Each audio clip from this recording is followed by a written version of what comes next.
Buonasera a tutti, mi sentite? Buona serata e benvenuti a questa serata. Vi saluto anche da parte di Letizia Michelon, che purtroppo però questa sera non è con noi perché è occupata altrove. Nonostante questo noi procediamo. Questo è uno dei primi, è il primo dei due incontri del laboratorio di arti e neuroscienze che nacque l'anno scorso in varie declinazioni, neuroscienze e architettura, neuroscienze e cinema, insomma chi c'era a presente. Invece quest'anno proponiamo appunto questi due incontri, uno, cioè stasera, il rapporto tra la neuroscienza, la neuroestetica e la nostra identità personale, con risvolti ovviamente sia di tipo filosofico che di tipo scientifico sperimentale. Invece il martedì prossimo, il 31, l'incontro sarà più incentrato invece sul rapporto tra sogno e opera d'arte. L'eclettismo è una delle grandi caratteristiche, diciamo, di questi incontri. Ringrazio molto l'Ateneo Veneto che ci ospita in questa sala molto bella e l'Archivio Cini. La professoressa Cappelletto, che appunto ci parlerà delle neuroscienze, arriverà in tempo per raccontarcelo. Invece prima ci saranno questi due giovani pianisti venuti apposta per darci un'introduzione di tipo musicale.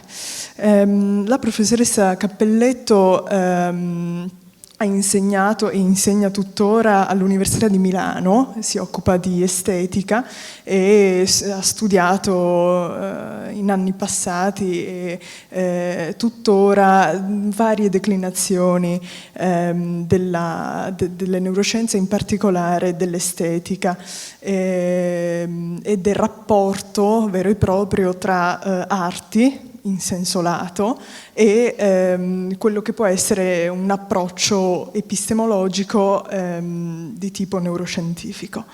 Ha partecipato a molti convegni e progetti a livello internazionale e questa sera sarà nostra ospite. Dunque, i due pianisti, che sono Stella e Giorgio, in ordine ci offriranno un assaggio musicale. Stella suonerà una sonata di Beethoven, l'opera 31 numero 3, e dopodiché Debussy, un estratto dagli Stamp, Jardin sous la pluie. Mentre Giorgio inizierà con Liszt, un supplemento agli anni di pellegrinaggio, e dopodiché concluderà con due études tableau di Rachmaninoff in versione originale. Dopodiché appunto ci sarà il convegno, quindi vi incito anche, come dire, alla pazienza per ascoltarli tutti. Detto ciò, non tolgo altro tempo, vi auguro buon ascolto e buona serata.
Allora, intanto comincio col ringraziare l'Ateneo Veneto che mi ha invitato, e per ogni veneziano, residente o emigrato, è sempre un grandissimo piacere e anche, devo dire, un po' una commozione.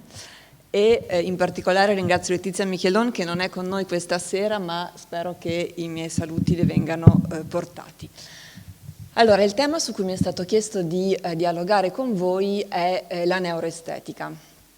E questo innanzitutto per ricordare che l'Ateneo è Ateneo Veneto di Lettere, Scienze e Arti, e in secondo luogo per provare a capire meglio come una disciplina apparentemente così ostica in realtà ci riguardi molto più di quello che non possa sembrare in prima battuta.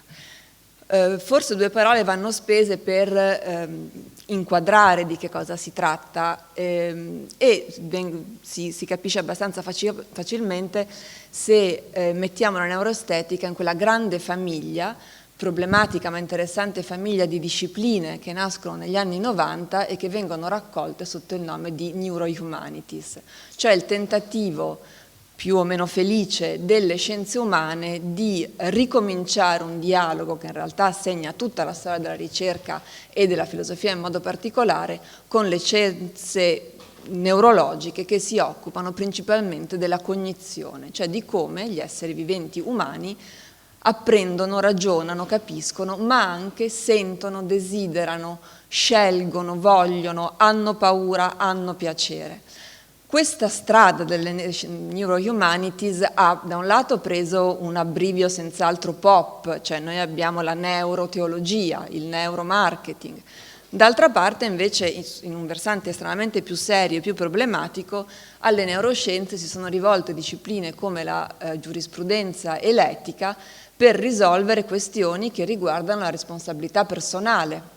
Ad esempio, e la vita personale, come faccio a sapere che la persona che ha commesso un certo atto era in sé, per esempio?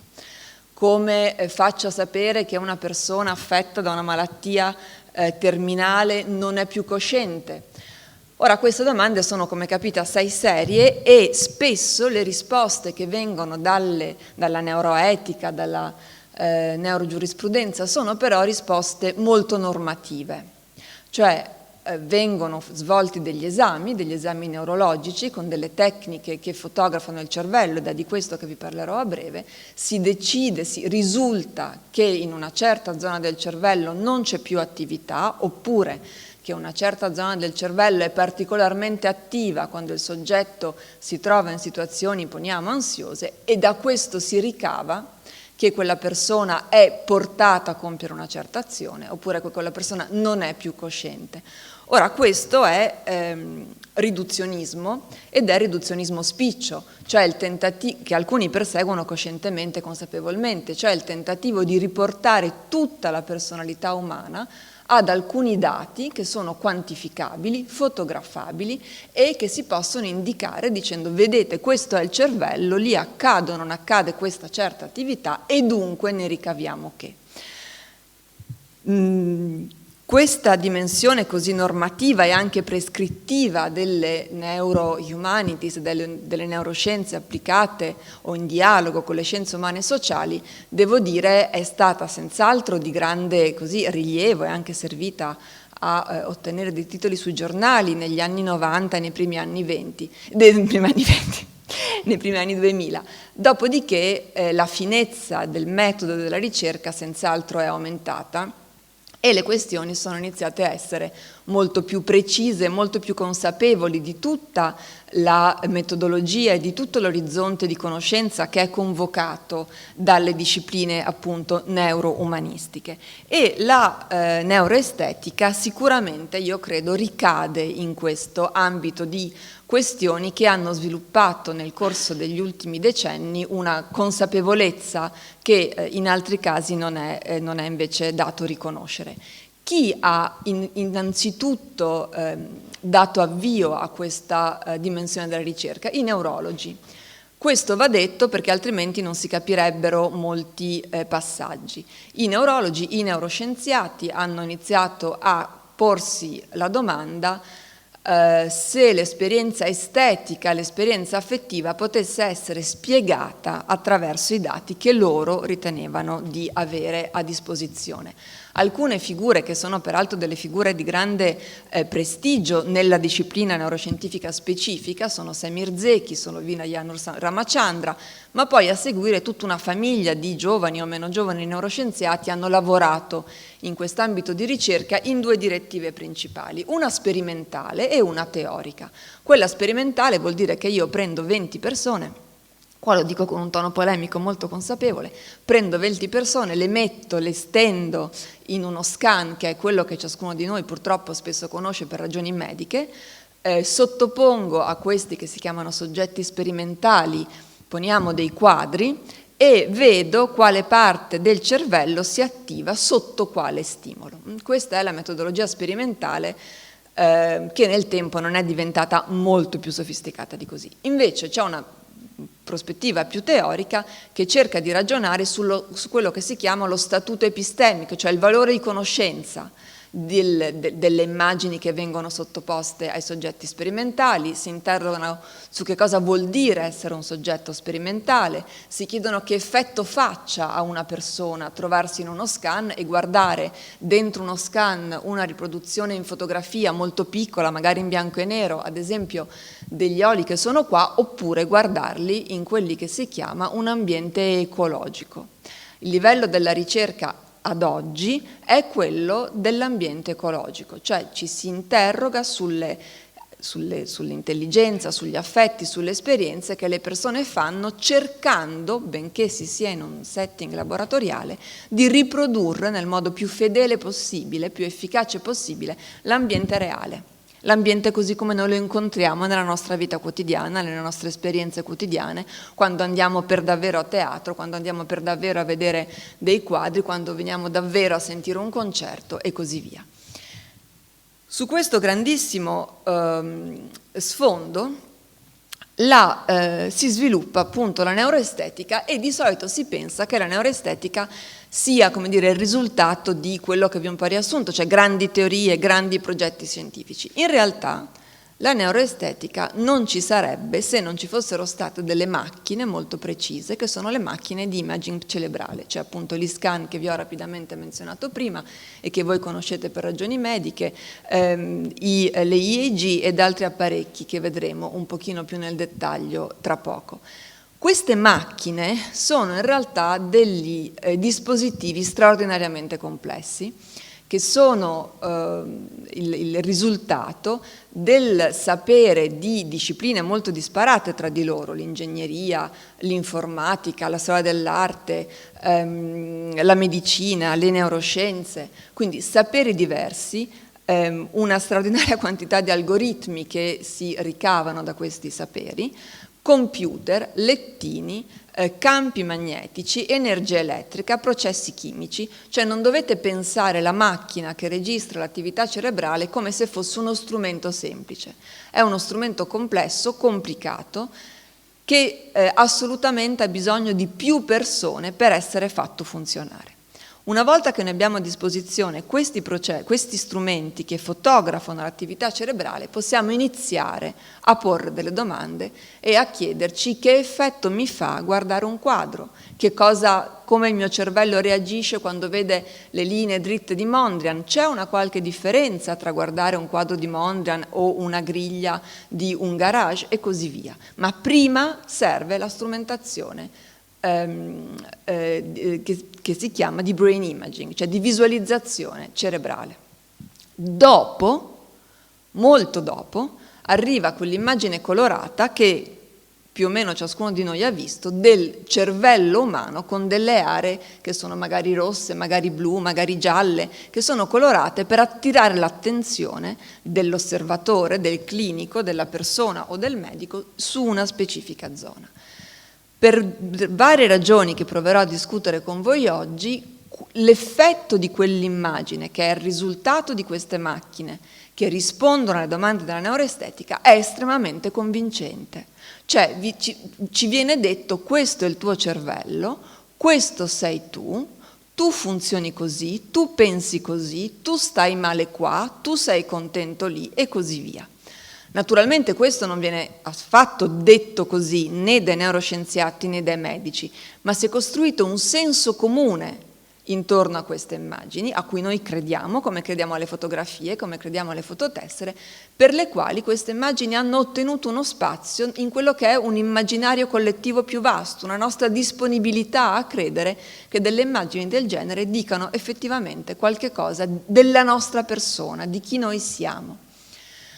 Ora, in realtà queste immagini sono il risultato di strategie di ricerca anche tra di loro contraddittorie. Quindi abbiamo da un lato una strumentazione estremamente avanzata tecnologicamente che spesso serve domande di ricerca piuttosto antiche. Questa collaborazione produce uno speciale racconto del sé e del sé individuale, di me e di ciascuno di noi idealmente. E questo è eventualmente vero se ciascuno di voi lo riconosce nella sua biografia, ma diciamo particolarmente ben raccontato da una piccola storia vera a sua volta, che è la seguente. C'era un giorno, si può iniziare così, un neurofilosofo che è Paul Churchland. Paul Churchland è un neurofilosofo duro e puro, cioè uno che è assolutamente disponibile a portare avanti una comprensione riduzionista dell'attività cognitiva, della mente, e a dire è il mio cervello che pensa. Questa è la sua posizione. E Paul Churchland era molto amico di Bruno Latour. Bruno Latour era all'opposto un antropologo della scienza che credeva che invece il sapere scientifico fosse il risultato di una continua contrattazione e negoziazione tra persone, istituzioni, condizioni sociali, eccetera. E la storia che vi racconto è raccontata da Bruno Latour. Churchland va dal suo amico e gli dice: guarda Paul, ti mostro una foto di mia moglie Patricia che tu non vedi da tanto tempo. E Latour era convinto che avrebbe visto una foto di Patricia Churchland, anche lei una neuroscienziata radicalmente riduzionista, se possibile più del marito, che quindi non si sarebbe dispiaciuta di questo scambio tra i due studiosi. Ma quello che Churchland mostra a Latour è questo, cioè è uno scan cerebrale con dei colori dipinti sopra. E Latour e non lo fa, naturalmente è uno scherzo, ma è uno scherzo fino a un certo punto. Cioè Churchland è effettivamente convinto che in questa immagine, in questo tipo di immagine, sia sedimentata lì, in quel caso, l'identità di sua moglie e che noi possiamo educarci a riconoscere in questa serie, che a me tuttora appare assai disordinata di pixel, una forma invece riconoscibile, così come riconosciamo dei corpi che mimeticamente rappresentano i corpi umani con cui noi abbiamo a che fare.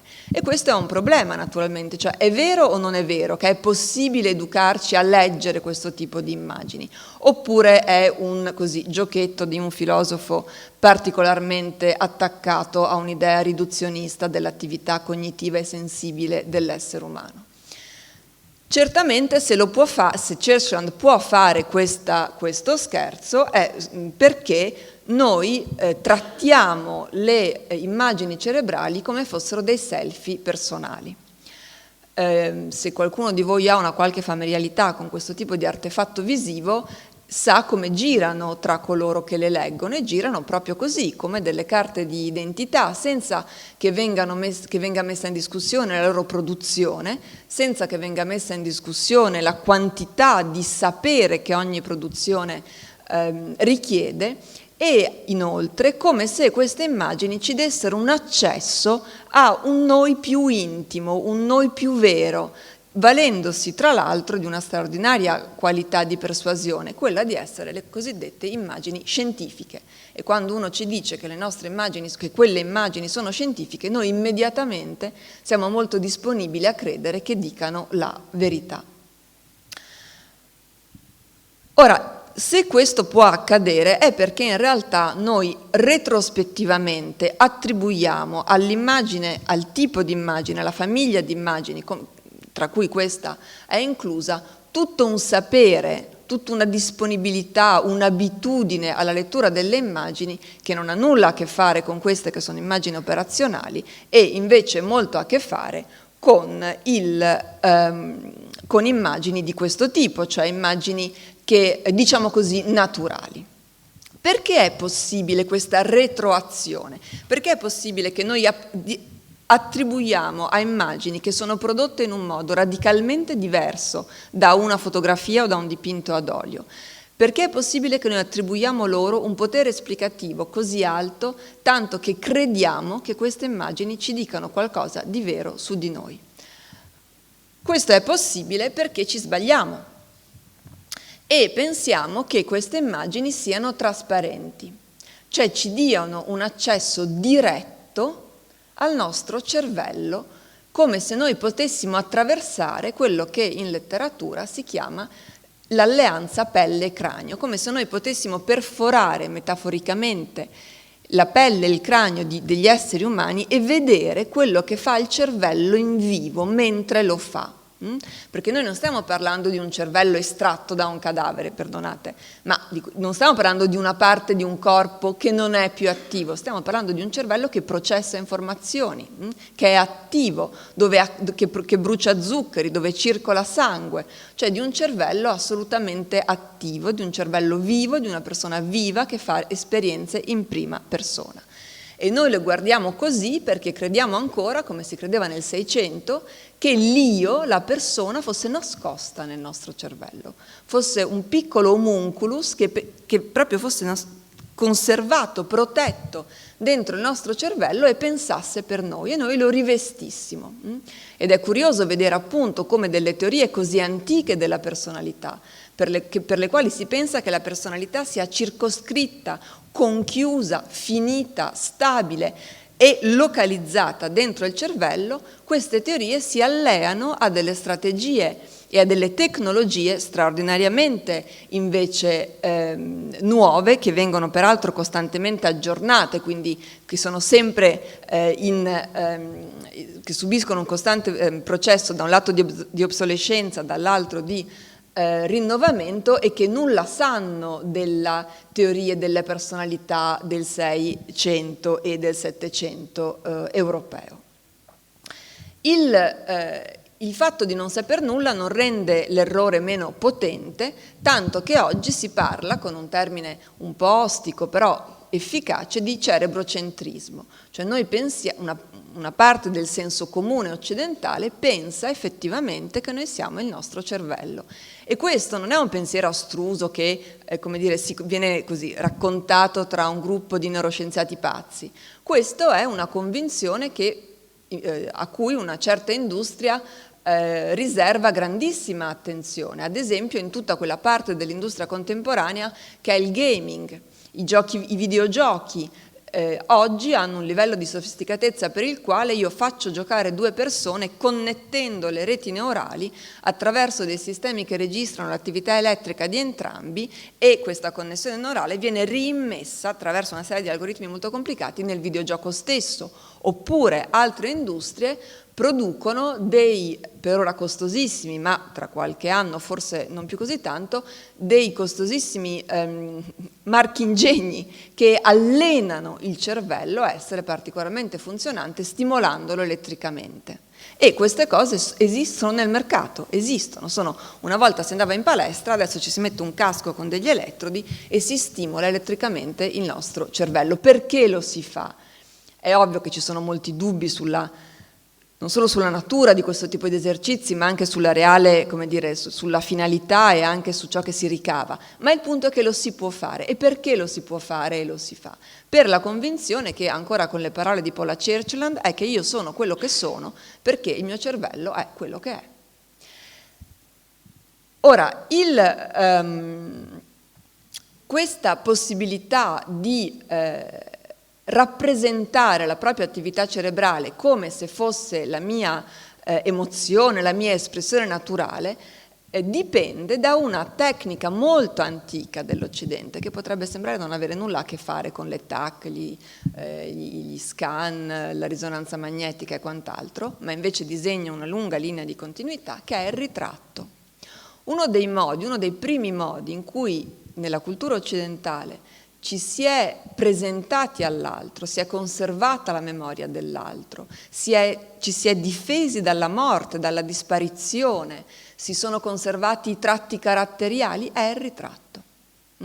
Se voi pensate al mito di Narciso, il mito di Narciso è una grande storia sulla possibilità di riconoscere l'altro perché l'altro ci assomiglia e lo si vuole raggiungere, ma non lo si può raggiungere perché la sua immagine scompare. La stessa idea è di rappresentare non più il rossore che Narciso si scopre sulle guance guardando il bel giovane, ma l'emozione che noi proviamo guardando, non lo so, un corpo che ci attrae, mangiando un cibo che ci piace, e vediamo l'attività, come si sviluppa la nostra attività cerebrale, lo vediamo sul nostro cellulare. Ci mettiamo questa è una un EEG portabile che registra l'attività cerebrale, attraverso degli algoritmi questa attività cerebrale viene tradotta, viene disegnata sopra un cervello che è morfologicamente assimilabile al nostro, e voi potete guardarvi fare, potete guardarvi vivere, potete guardarvi sentire, potete guardarvi pensare.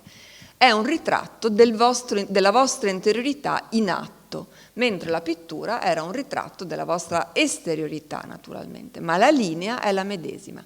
L'idea di conservare la personalità raffigurandola attraverso la forza di un grandissimo principio, che è il principio iconico, cioè quello appunto per il quale disegno, trattengo, individuo e individualizzo dei tratti di qualcheduno. Ora, questo passaggio è legittimo? È illegittimo? Cioè si può davvero andare dalla fotografia alla EEG sul mio cellulare? Questo va ancora capito. Sicuramente c'è qualcosa da pensare qui, cioè non si può far finta di nulla. E infatti la reazione di Latour alla fotografia del suo amico, reazione apparentemente inizialmente così un po' perplessa, un po' ironica, ma in realtà, da buono studioso qual era, alla fine è una reazione di apertura, cioè dice forse dobbiamo imparare a guardare queste immagini, forse dobbiamo consentire loro di entrare davvero e non solo per via medicale nel nostro immaginario, o almeno capire quello che fanno, perché in qualche modo funzionano. Allora, siccome in qualche modo funzionano, forse è il caso di capire come funzionano e perché ci crediamo. E infatti quello che diceva Latour era bisogna imparare a come veniamo affetti da queste immagini, all'effetto che ci fanno queste immagini. Magari c'è un mondo elettrico estremamente interessante che noi non sappiamo ancora leggere. E se mi consentite una piccola parentesi, questa questione che adesso io vi sto ponendo attraverso la neuroestetica che si occupa di brain imaging, cioè di visualizzazione cerebrale, è una questione che si pongono moltissime branche della tecnologia, della filosofia della tecnologia oggi.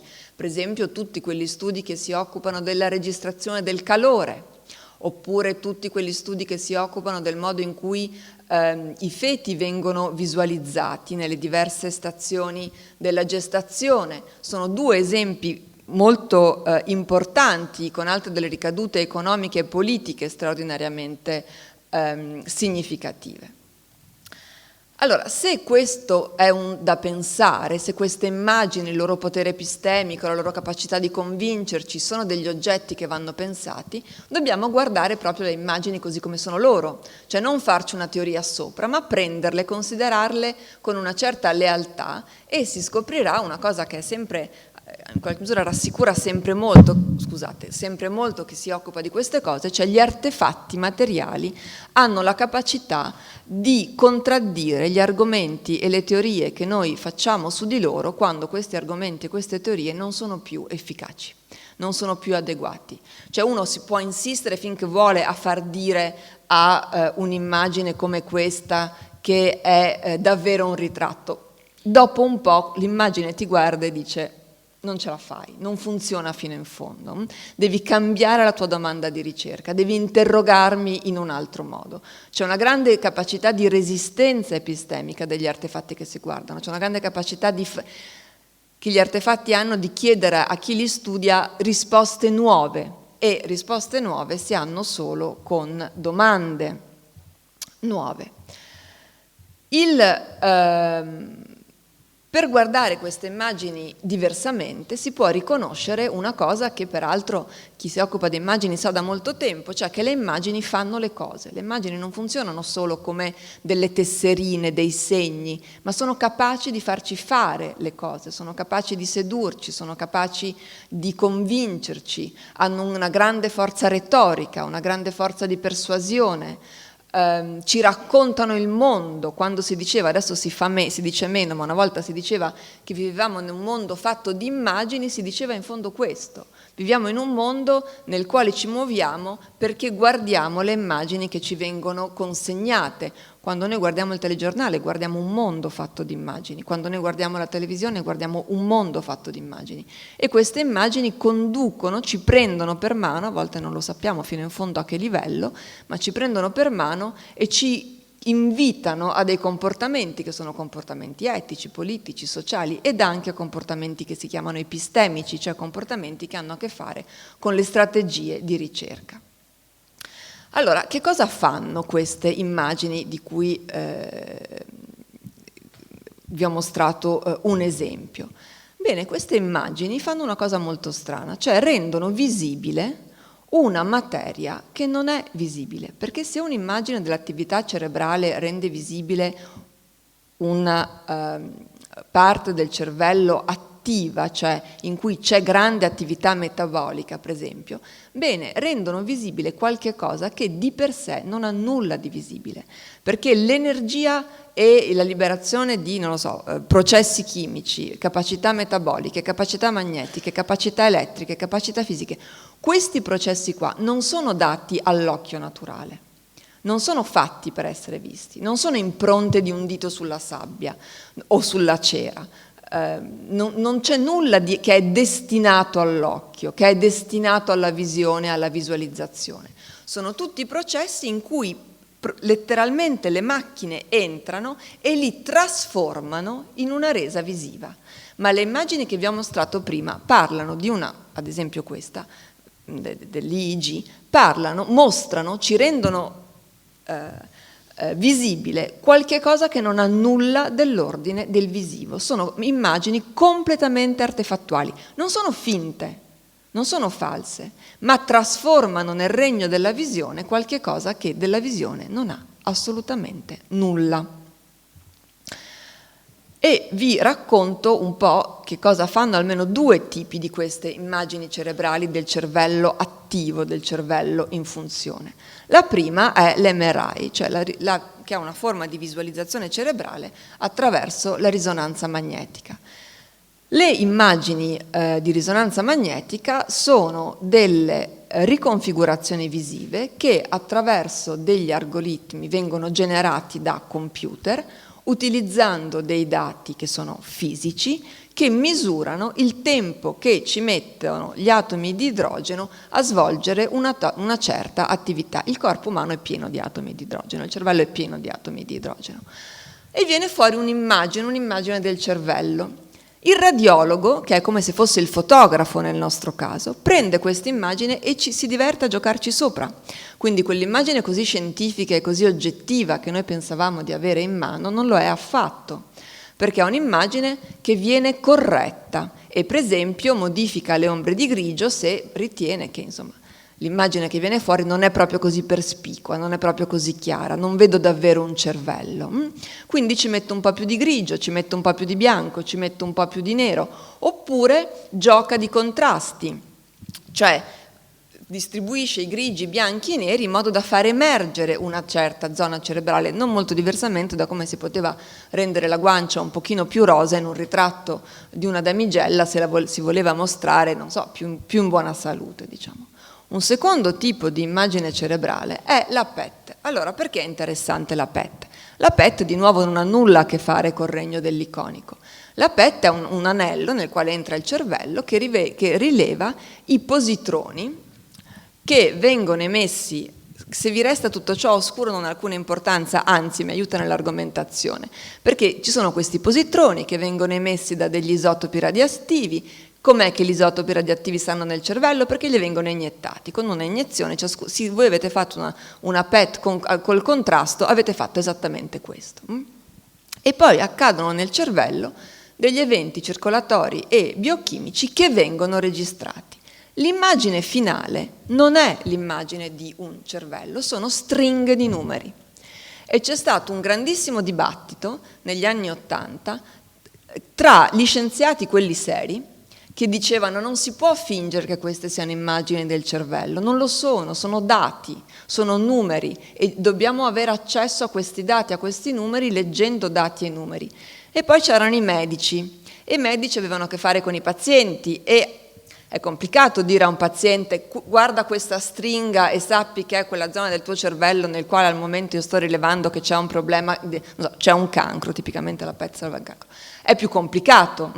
E alla fine hanno vinto i medici, cioè hanno vinto delle persone il cui obiettivo era retorico, era quello di avere uno strumento, un appoggio per convincere dei pazienti che lì, che in quel punto del cervello stava accadendo qualcosa di particolare. E quindi si sono elaborati i dati in modo da rendere un'immagine come più o meno noi ci aspettiamo che sia un cervello. Ma non c'è alcuna necessità, non c'è alcun rapporto tra il cervello che noi vediamo in una PET e quello che è accaduto dentro la macchina, diciamo così. E questo è un esempio di macchina.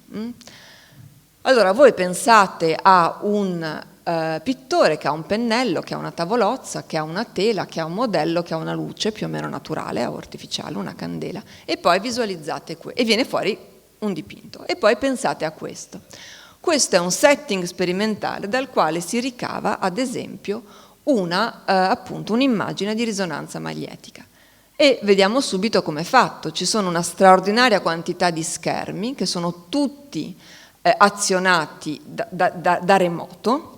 C'è una stanza, in questa stanza c'è una persona che è immobile, che è legata, gentilmente ma è legata, a cui viene messa una cuffia perché i rumori non lo disturbino, a cui vengono sottoposte delle immagini con un piccolo video sugli occhi, e c'è un gran caldo, c'è un gran rumore, un sacco di luci e un sacco di persone che sono esterne a quella stanza e che sono i tecnici, gli ingegneri e i radiologhi che collaborano perché le informazioni che vengono da questo set si trasformino in un'informazione unica che alla fine assomiglierà a un cervello, perché così abbiamo qualcosa di cui pensiamo di poter parlare, ma potrebbe tranquillamente avere un'altra forma, diciamo così, oppure essere appunto una stringa di numeri.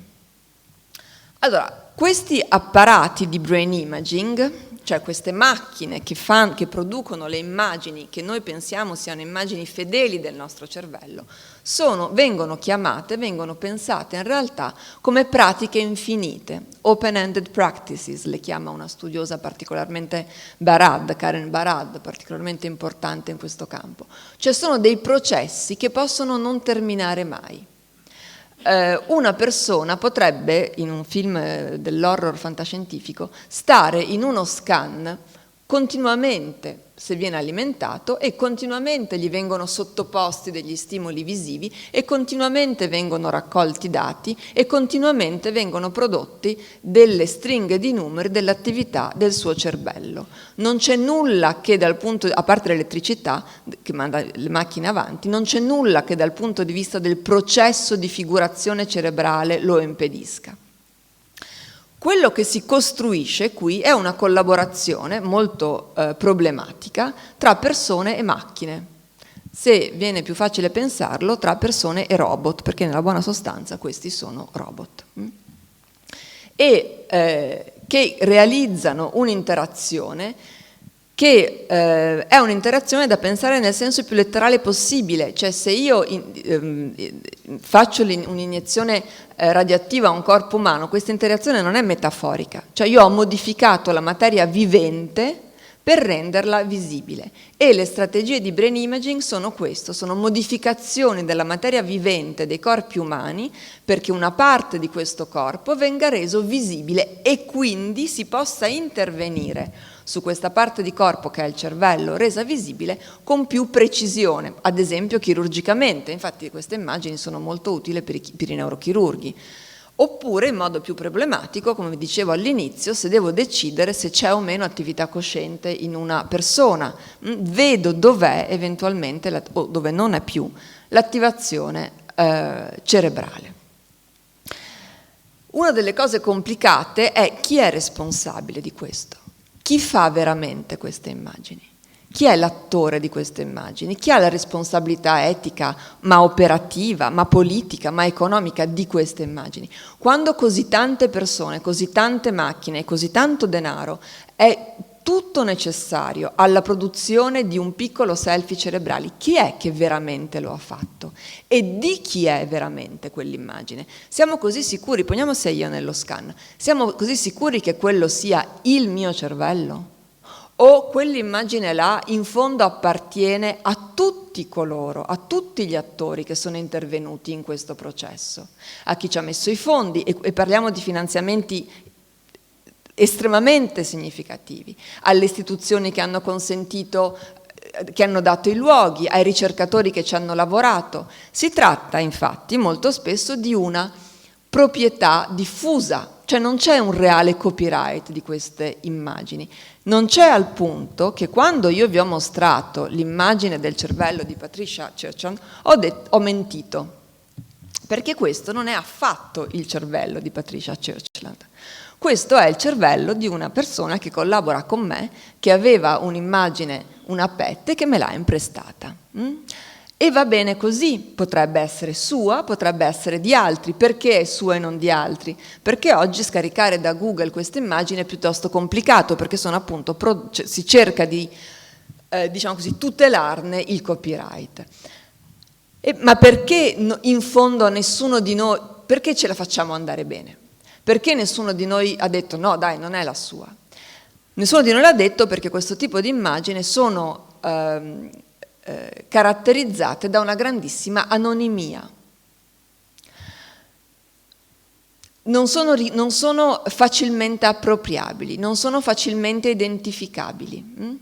È come se il fatto che fossero immagini di un cervello o immagine del mio cervello o di un vostro cervello fosse alla fine completamente rilevante. Cioè vince il cervello sulla persona che sta vivendo degli stati cognitivi, emotivi e epatici che vengono registrate. E questa è una delle ragioni per cui queste immagini sono anche così efficaci, sono in fondo immagini neutre, sono immagini su cui noi non riusciamo a intervenire direttamente. Non per nulla, soprattutto nel caso nell'ambito medico, è fondamentale che vengano ben registrate, che vengano ben nominate, cioè che sia ben chiaro il soggetto dentro la cui scatola cranica c'è un certo cervello. Ora, per farvi capire quanto la neutralità di queste immagini sia un dato rilevante, è pieno di banche dati, cui si può avere accesso, di immagini generiche di cervello, in stati specifici, che vengono però sempre anche usate per raccontare qualche cosa che vuole essere alla fine estremamente individuale e individualizzato. Allora c'è un problema se io da un lato ho un'immagine cerebrale che uso alla bisogna, che idealmente è sempre oggettiva, perché il cervello è considerato un organo che appartiene a tutti in ugual modo, e poi però voglio anche trattare questa immagine oggettiva, neutra, affidabile, scientifica, come se valesse per me, come se fosse proprio mia, come se dicesse qualche cosa della mia speciale individualità.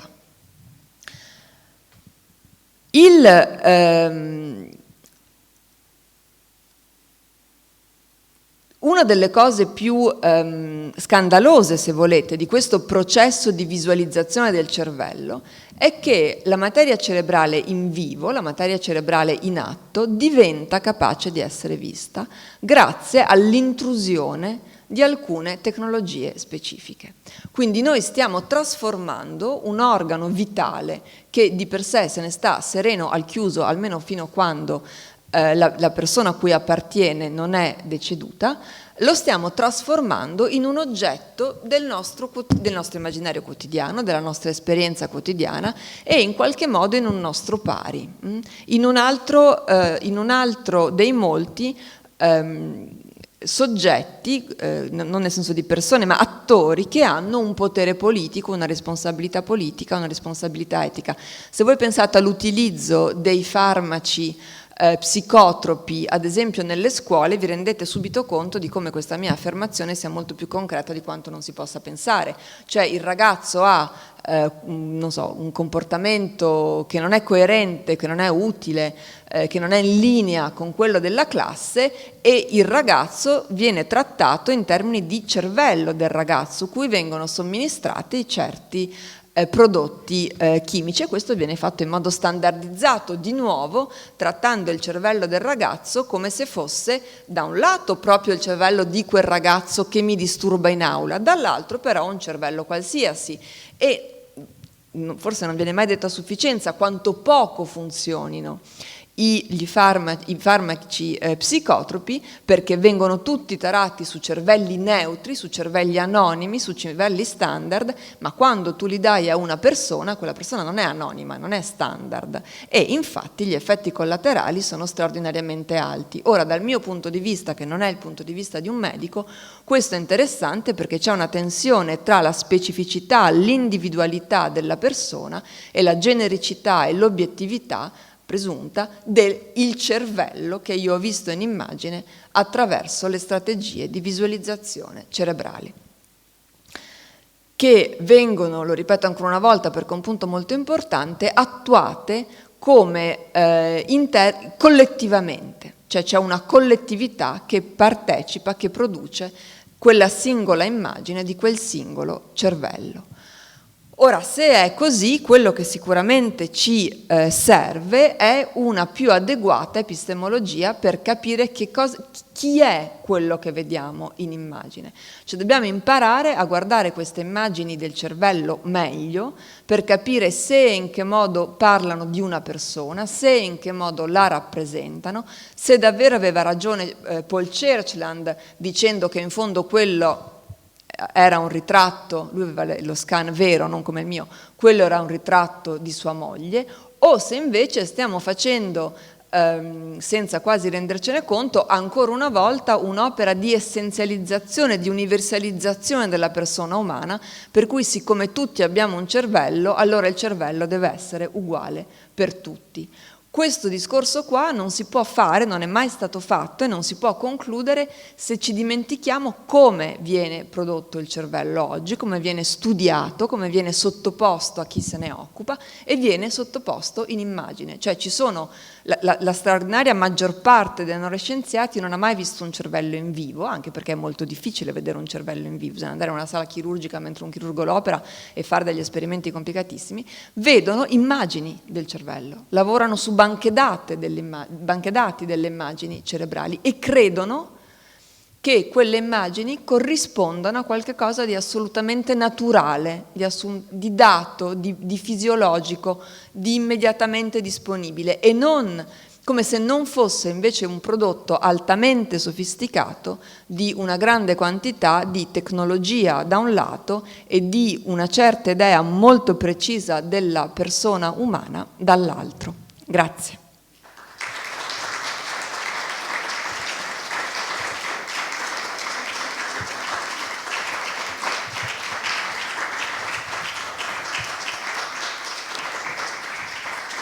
Non so come funzioni adesso.